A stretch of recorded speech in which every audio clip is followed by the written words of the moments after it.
স্বপ্নগুলো সব দূরে উড়ে যায়। রূপকথার গল্পের মতো তবু বসে থাকে সে, বসে থাকে আকাশ দেখার অপেক্ষায়। রূপকথার গল্পের মতো তবু বসে থাকে সে, বসে থাকে আকাশ দেখার অপেক্ষায়। বিষয়টা তুমি পজিটিভলি ভাবো। দরকার হলে রফিকুল্লার বাপ মারে আমি $1,00,000 দিয়ে দিলাম। তুমি চলে আসলো যে? কি করবো বলো, এভাবে পালিয়ে থাকার কোনো মানে হয় না। আজকা থেকে কিন্তু থিয়েটারের রিহার্সেল আবার শুরু হয়েছে, আপনি জানেন নাকি? বিকাশ যুগান্তরে দোকান থেকে তুইলা নিয়ে গেল আস্তানায়, ওইখানে তারে মাইরা হুমকি দিল রূপকথারে যেন কলেজে বা থিয়েটারে না পাঠানো হয়। তুমি কি করলা? তারপরের দিনই যুগান্তরের সাথে রূপকথারে কলেজে পাঠাইলা। ডাক্তারের সামনে তুমি আমার গায়ে হাত তুলছো, আমি তোমারে কিছু বলি নাই। এখন যদি মুখ সামলাইতে না পারো, বিকাশ, এই বিকাশ, তুমি কিন্তু আমার চেয়ে বড় মাস্টার না। এবার থমকে দাঁড়াতে হয় সকলকে, আর তারপরই উর্সুলার সহ্যের বাঁধ ভাঙে। কপোতাক্ষ থিয়েটারে পান্না নাটকের কাজ শুরু করে দিছে। তুমি তোমার দলবল নিয়ে তোমার অভিযান চালিয়ে যাও। যারা যারা বাইরে হয়ে যাবেন তাদের কোনো ক্ষতি হবে না। যান, এক এক করে লাইন ধরে বাইরে হয়ে যান।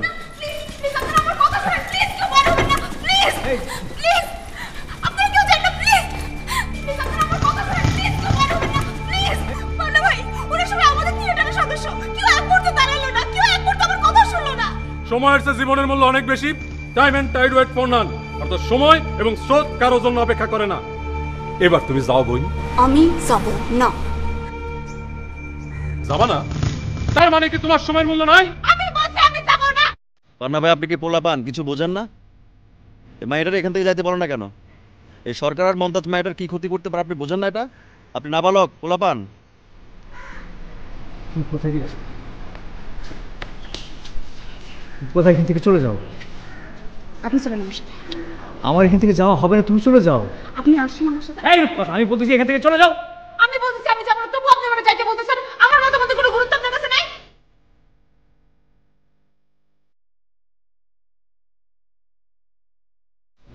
আপনারা এখান থেকে যান। চলে যাবো।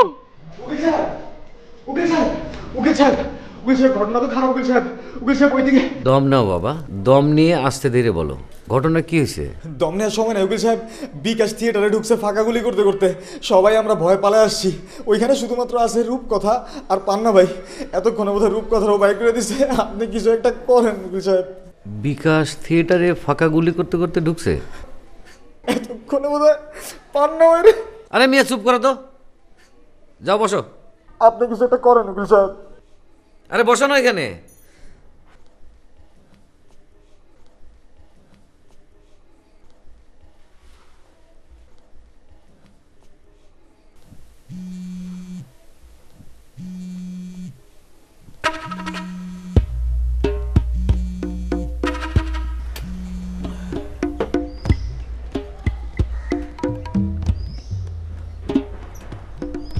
হ্যালো সত্য সাহেব, বলেন।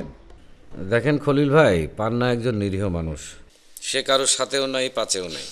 নিজের থিয়েটার আর সংসার নেই তার জীবন। এরকম একজন মানুষের যদি কিছু অঘটন ঘটে তাহলে কিন্তু এই শহরের জন্য খুব একটা ভালো কিছু হবে না। সত্য সাহেব, আপনি এই সমস্ত কথা আমারে ফোন করে কেন বলতেছেন? আমি তো কিছুই বুঝতে পারতেছি না। আপনি বিকাশটা থামান। বিকাশরে আমি থামাবো মানে? বিকাশ আমার কে? আপনি যেভাবে কথাটা বললেন তাতেই বোঝা যায় বিকাশ আপনার অনেক কিছু। বিকাশ আপনার পোষ্য। সত্তা সাহেব, আপনি একজন উকিল মানুষ। মানুষ আপনারে উকিল হিসাবে একটু মর্যাদা করে। তা আপনি যে সমস্ত কথাবার্তা এখন আমাকে বলতেছেন সেটা কতটুকু গ্রহণযোগ্য একটু দয়া করে ভেবে দেখবেন। আপনি পারেন বিকাশকে থামাইতে। এখন আপনি থামাইলে থামাবেন, না থামাইলে নাই। দেখেন, আপনার সাথে কথা বলতে এখন আর আমার ভালো লাগতেছে না ভাই, ফোনটা রাখি। হ্যাঁ ঠিক আছে, রাখেন। আসসালামু আলাইকুম।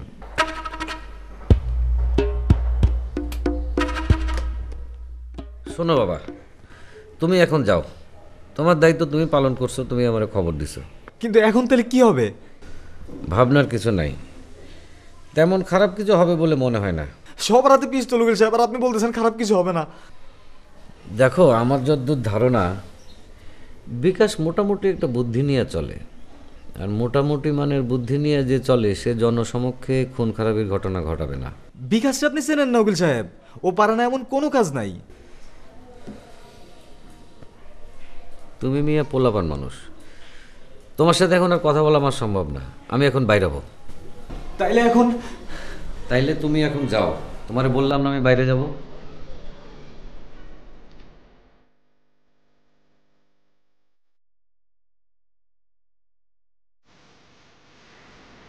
দোস্ত নাও তোমার বাদাম ভাজা, না শুরু করো।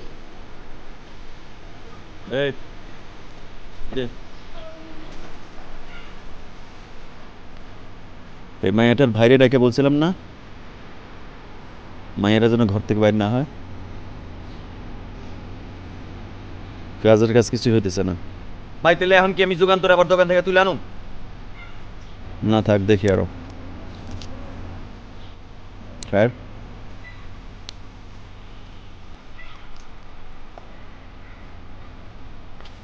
কি অবস্থা জানা পান না?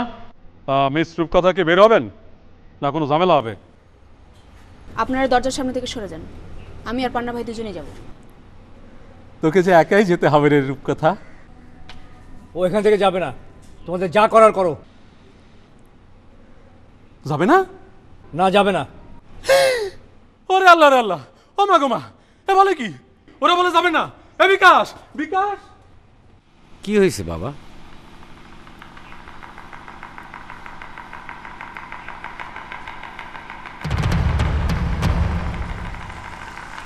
বিকাশ, তোমরা এইখান থেকে চলে যাও। সত্তর ভাই, আপনি এসব মধ্যে আসেন না। হ্যাঁ যান। শোনো বাবা, আমি বলতেছি তোমরা এখান থেকে চলে যাও। আমি আপনার করতেছি ভাই, আর আপনি আমার করতেছেন বাপ। তাহলে কি হলো? শোনো, আমার বয়স হয়েছে, আমার কথার মূল্য সবাই দেয়। তোমরা যাও। আমি সবার মধ্যে পড়ি না, যদি পড়তাম তাহলে আপনার কথার মূল্য দিতাম। আর কিছু বলবেন? আর কিছু বলার তো কোনো জায়গা রাখলা না তুমি। ঠিক আছে,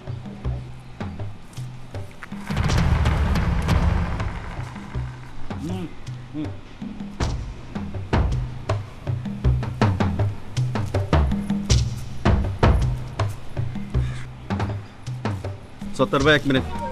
হ্যাঁ, আপনার পরিচয় করে দিচ্ছি, আমার বন্ধু। হ্যাঁ, ঝালকাঠির রাজাপুর গ্রাম থেকে আসছে আজকে সকালে। তো ওরা আপনার সঙ্গে পরিচয় করে দিচ্ছি কারণ এই যে কপোতাক্ষ থিয়েটারের জায়গাটা আছে না, ওটা ওর নামে লিজ নেবো আমরা। ও নাচ গান নাটক ফাটক সব কিছু খুব ভালো জানে, আর পড়াশোনায় খুব ভালো। তো এইখানে সে নাচবে গাইবে নাটক ফাটক করবে, সেই জন্য জায়গাটা ওর নামে লিজ দিয়েছে। আপনার লোকে পরিচয় করে দিলাম। এটা কপোতাক্ষ থিয়েটারের জায়গা, কেন অন্য কোনো কিছু? কথা ঠিক আছে। আচ্ছা আসি, এসো।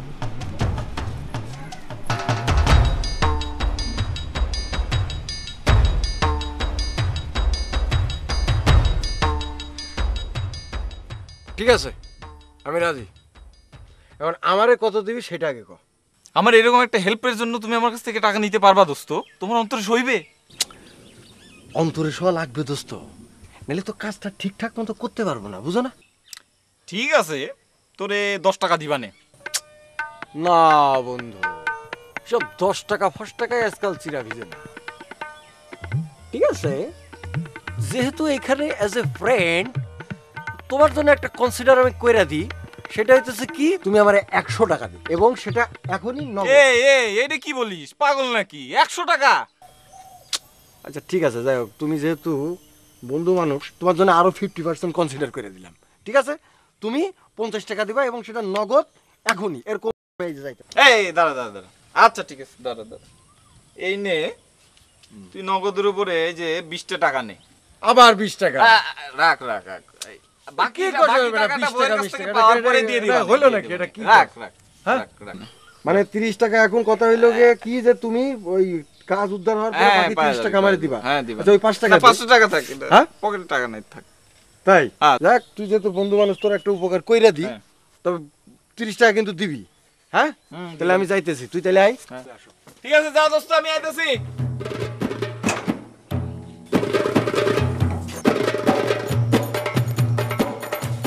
শঙ্কর, এই শঙ্কর, শঙ্কর বাইরে আয় বলতেছি।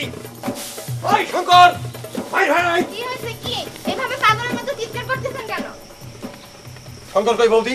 শঙ্কর এই সময় দোকানে থাকে, আপনি জানেন না? ফাও কথা কবেন না বৌদি, শঙ্কর দোকানে নাই। আজ সকাল থেকে সে দোকান খোলে নাই। শঙ্কর দোকান খোলে নাই? না দোকান খোলে নাই। শোনো বৌদি, শঙ্কর দোকানে মাল তোলার জন্য আমার কাছ থেকে সুদের উপরে টাকা নিছে। সেই টাকা আজকে সুদে আসলে ফেরত দেওয়ার কথা। ও সেই টাকা ফেরত দেবে না বইলা দোকান বন্ধ কইরা তালা চাবি মাইরা এখনো পলায় আছে। পলায় থাকবো কতদিন? এই খিতিশ ওরে ঠিকই খুঁজে বার করব। আমি ওরে বুঝাই দেবো এই খিতিশ কি জিনিস। এই শঙ্কর,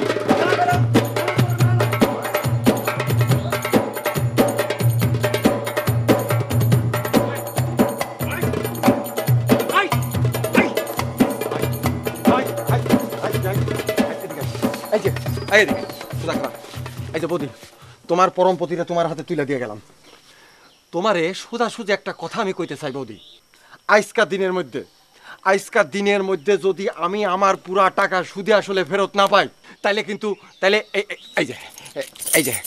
এই যে তোমার দোকানের চাবি আমার কাছে থাকলো। কালকা সকালবেলা তোমাকে ওই দোকানে খিতিশ খুলবে। খিতিশ, কথাটা মনে রাখিস।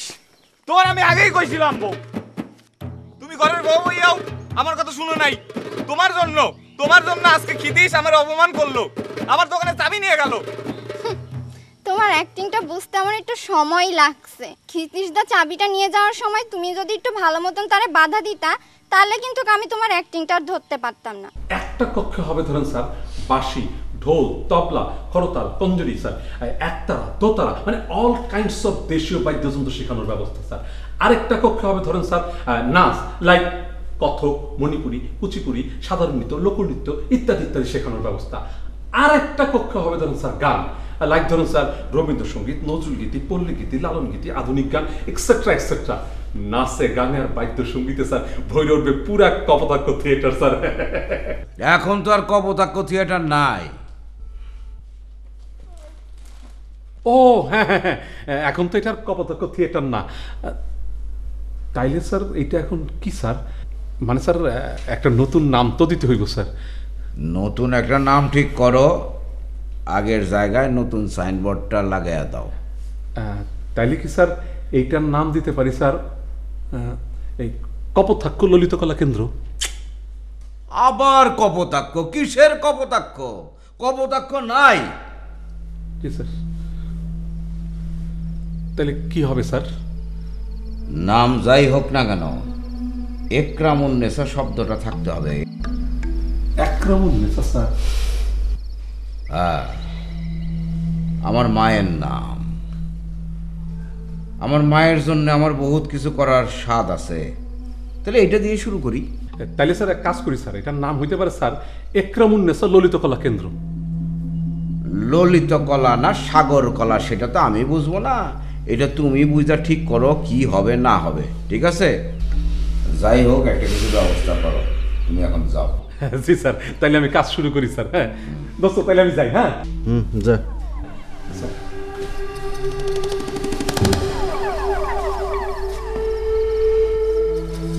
বিকাশ, বলেন। তুমি কি শিওর পান্না কিংবা থিয়েটারের অন্য কেউ আর সেখানে আসবে না? আসলে সেটা আমি দেখব। মনে থাকে যেন। জোর করে দখল করা সরকারি খাস জায়গায় নিজের মরা মায়ের নাম ব্যবহার করবেন? বিকাশ, তুমি দেখো বর্তমান আর আমি দেখি ভবিষ্যৎ। এই শহরে এত বড় ফাঁকা জায়গা আর একটাও আছে? যখন দেখবা এইখানে 10 তলা বিল্ডিং উঠছে, মানুষের মুখে মুখে থাকবো তখন একরামুন্নেসা বহুমুখী মার্কেটের কথা। আমার মায়ের মর্যাদা আমি বুঝবো না? আটাইলা তুমি।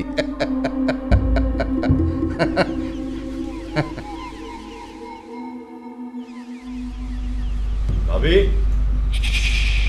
ভাবি কি ঘরে আছেন? কে? ভাবি সালাম আলাইকুম।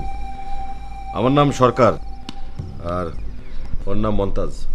জি, কিন্তু পান্না তো বাড়িতে নাই। সেটা জানেই তো আমরা আইছি ভাবি। পান্না ভাই এখন ছাত্র উকিলের বাড়িতে। কে আসছে মা? আমরা তোমার আঙ্কেল। কেমন আছো খুকি? আমার নাম খুকি না, আমার নাম অতসী। শোনেন ভাবি, আপনাদের সোজা সাপটা একটা কথা বলে দিই। আপনি তো স্কুলের মাস্টার নি, তাই না? এই রাস্তা দিয়ে তো আপনি স্কুলে যান। তার মধ্যে আপনার 6-7 বছরের একটা বাচ্চা আছে যে কিনা বলে আমি খুকি না, অতসী। তা আপনার জীবনের মায়া আর আপনার বাচ্চার জীবনের মায়া তো আছে, আছে না? কি বলতে চান আপনারা?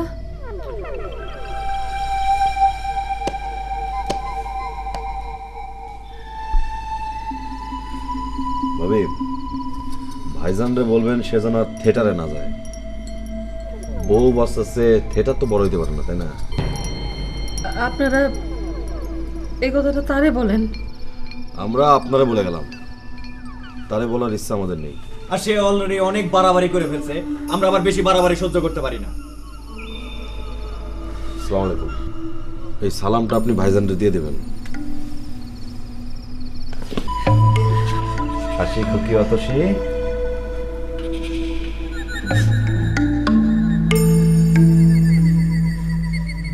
মা, তারা কি বলে গেল? কিছু না মা, কিছু না।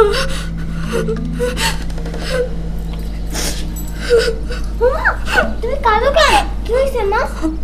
কিছু না মা গো, কিছু না।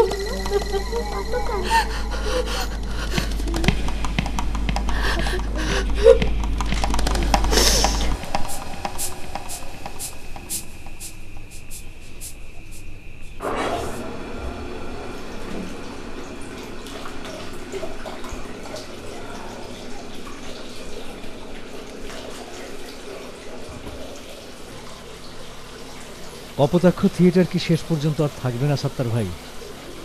আপনি থিয়েটারের হর্তাকর্তা, আপনি জানবেন ভালো, আমি কি বলবো?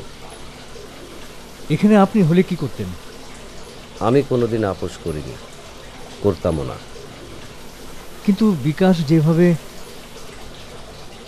বিকাশ চাইতেছে আপনি ভয় পান, ভয় পেয়ে সব কিছু ছেড়ে ছুড়ে বিদায় নেন। বিকাশের ভয়ে আমি মুড়িচরে পালাইছিলাম। বিকাশ সেই মুড়িচরে পর্যন্ত খবর নিয়ে সেইখানে লোক পাঠাইছে আমারে খুন করার জন্য। বিকাশ আপনাকে খুন করার জন্যে নাকি ভয় দেখানোর জন্য লোক পাঠাইছে সেইটা আপনি জানেন কেমনে?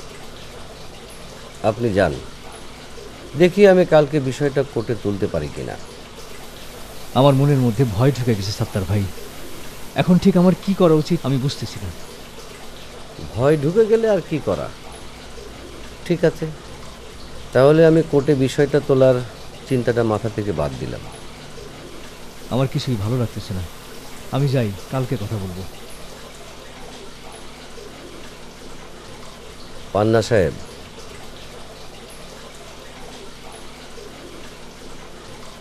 এইভাবে দমে যাওয়া আপনাকে মানায় না। কালকে কথা বলবো সাত্তার ভাই।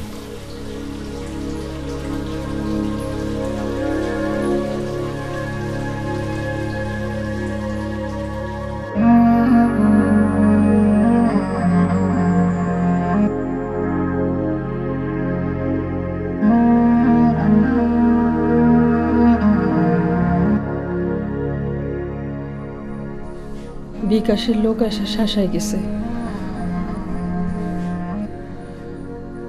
শেষমেশ মনে হয় সবকিছু ছেড়ে ছুড়ে দিতে হবে। ছেড়ে দাও, সব কিছু ছেড়ে দাও। একজন আমি মানুষের জীবনের সব স্বাদ পূরণ হয় না।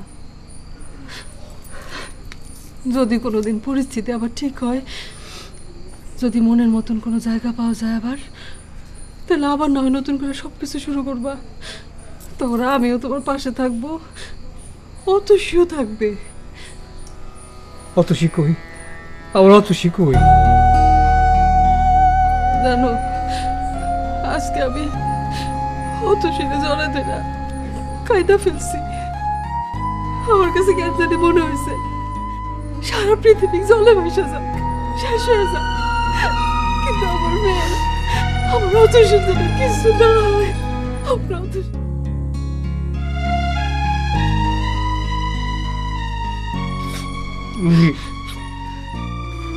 ওই মাঝে মাঝে ভাবি সত্যটা আসলে কি?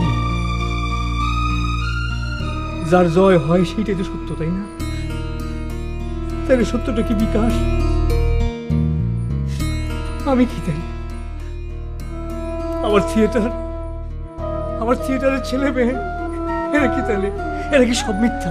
আমি এসব সত্য মিথ্যা কিচ্ছু বুঝি না, আমি বুঝতে চাই না। আমি খালি বুঝি আমার অত সেরে, আমি আমার মেয়েরে বুঝি, আমি আর কিছু বুঝতে চাই না, কিছু বুঝতে চাই না। মা তুমি আবার কান্না করো? বাবা তুমিও কান্না করো? কই মা, আমি তো কাঁদতেছি না মা, আমি কাঁদতেছি। ও মা তুমিও কান্না করো, বাবাও কান্না করে, আমি এখন কি করব? মাগো মা তোষী, আমরা সবাই মিলা কালকে খুব ভোরে দাদার বাড়িতে বেড়াইতে যাবো। হ্যাঁ, কতদিন দাদা বাড়িতে যাই না, কতদিন।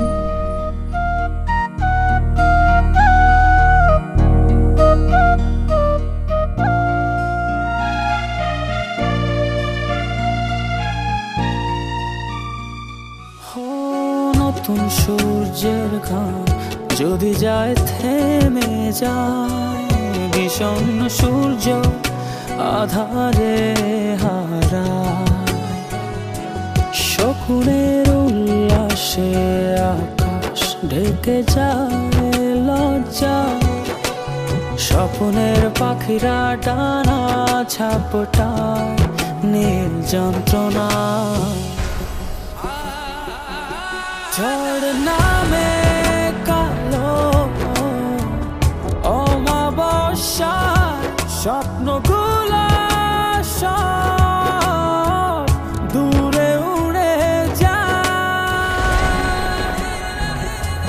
রূপকথা